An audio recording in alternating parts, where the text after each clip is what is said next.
ಎಲ್ಲರಿಗೂ ಇದು ಶನಿವಾರದ mini blog. ಶನಿವಾರ ಬೆಳಗ್ಗೆನೇ ಪಾಲಕ್ ರೈಸ್ ಮಾಡಿದೆ. ಯಾವಾಗಲೂ ಬಾತ್ ಮಾಡಿ ಪಲಾವ್ ಮಾಡಿ ಬೇಜಾರಾಗ್ತಾಯಿತ್ತು, ಹಾಗಾಗಿ ಸ್ವಲ್ಪ ಡಿಫ್ರೆಂಟಾಗಿ ಟ್ರೈ ಮಾಡೋಣ ಅಂತ ಚೆನ್ನಾಗೂ ಇರುತ್ತೆ ಅಂದ್ಕೊಂಡು ಮಾಡಿದೆ. ಬಟ್ ಚೆನ್ನಾಗಿತ್ತು. ಎಲ್ಲರೂ ಟಿಫನ್ ಮಾಡಿಕೊಂಡು ಹಸ್ಬೆಂಡ್ ಸಹ ಕೆಲಸಕ್ಕೆ ಹೊರಟರು. ಅದಾದಮೇಲೆ ಅವರೆಕಾಯಿ ತೊಗೊಂಡಿದ್ದು ನಾನು ಮಧ್ಯಾಹ್ನಕ್ಕೆ ಏನಾದರೂ ಅಡುಗೆಗೆ ಅಂದ್ಬಿಟ್ಟು ಅವರೆಕಾಯಿ ಎಲ್ಲ ಬಿಡಿಸಿಟ್ಕೊಂಡೆ.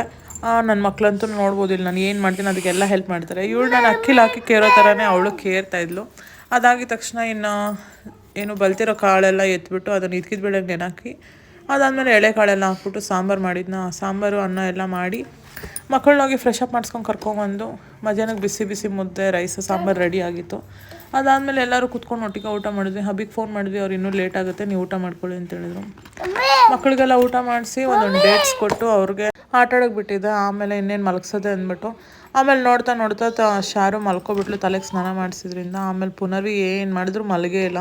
ಆಮೇಲೆ ಸಂಜೆ ಆಗ್ತಾ ಒಂದು 5:30ಗೆ ಮಲ್ಕೊಂಡ್ಲು. ಅವ್ರನ್ನ ಮಲಗಿಸ್ಬಿಟ್ಟು ನಾನು ಹೋಗಿ ಹಾಲು ತೊಗೊಂಬಂದು ABC ಜ್ಯೂಸ್ ಮಾಡಿಡೋಣ ಅಂದ್ಬಿಟ್ಟು ಟ್ರೈ ಮಾಡೋಕ್ಕೆ ಹೋದೆ. ಬಟ್ ನಂದು ಐಸ್ ಕ್ಯೂಬ್ ಎಲ್ಲ ಕಳೆದಾಕ್ಬಿಟ್ಟಿದ್ರು ನನ್ನ ಮಕ್ಕಳು. ಒಂದು ವಸ್ತುನ ನಾನು ಇಟ್ಟಿದ ಹತ್ರ ಇರೋದೇ ಇಲ್ಲ, ಏನಾದರೂ ಒಂದು ಕಳೆದಾಕಿರ್ತಾರೆ ನನ್ನ ಮಕ್ಕಳು.